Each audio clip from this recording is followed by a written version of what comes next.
Hello, and welcome back to Simple English Learning.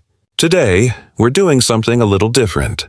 Instead of a long lesson, we're going to have a 5-minute English lesson to fix one of the most common grammar mistakes I hear from learners. You know, sometimes improving your English isn't about learning a huge amount of new information. It's about taking a small, common mistake and fixing it forever. It's like a leaky faucet in your house. You can build a beautiful new kitchen, but if that one faucet keeps dripping, it's annoying. So, let's turn off that drip today. Our topic for this lesson is the common confusion between advice and advise. They sound so similar, but they have completely different jobs. By the end of this episode, you will never mix them up again. Mistake number 1. The noun versus the verb. This is the biggest point of confusion. Advice is a noun. It's a thing, a suggestion or guidance about what someone should do. It's an abstract idea. Think of it like information or courage. You can't count it. Advise is a verb. It's an action, the act of giving a suggestion. Example with advice, noun. My teacher gave me some good advice about how to study. Example with advise, verb. My teacher advised me to study every day. A simple rule to remember. If you can say, I give you some, or I got some, you need to use the noun. Eat advice. If you can say, I will do something, you need to use the verb, advise. This is the fundamental difference. One is the what, the advice itself, and the other is the action, to advise someone. Mistake number 2. Don't pluralize advice.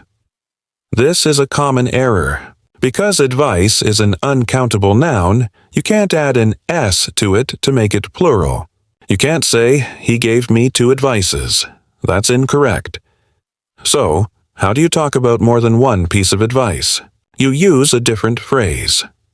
Instead of, she gave me a few advices. Incorrect. Say, she gave me a few pieces of advice. Correct.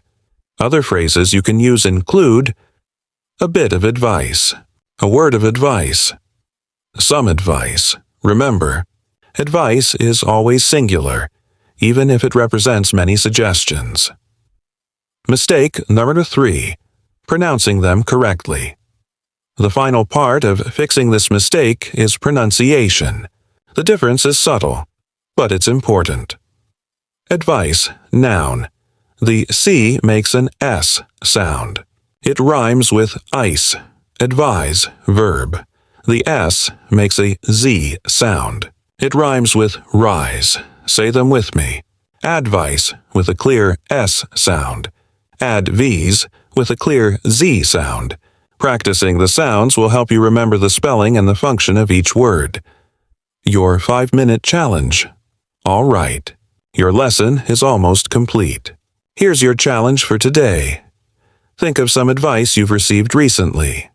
Write 2 simple sentences about it, one using the noun advice and one using the verb advise. For example, my doctor advised me to exercise more. Verb. The best advice I ever received was to be patient. Noun. It's a simple practice, but doing it right now will help lock the correct usage into your memory. Congratulations! You have just fixed a major grammar mistake in under 5 minutes. This is how you build confidence and fluency, one small correct step at a time. Thank you for joining me on Simple English Learning. If you found this quick lesson helpful, please subscribe and share it with a friend. We'll be back soon with more quick lessons to help you master English. Until next time, keep learning.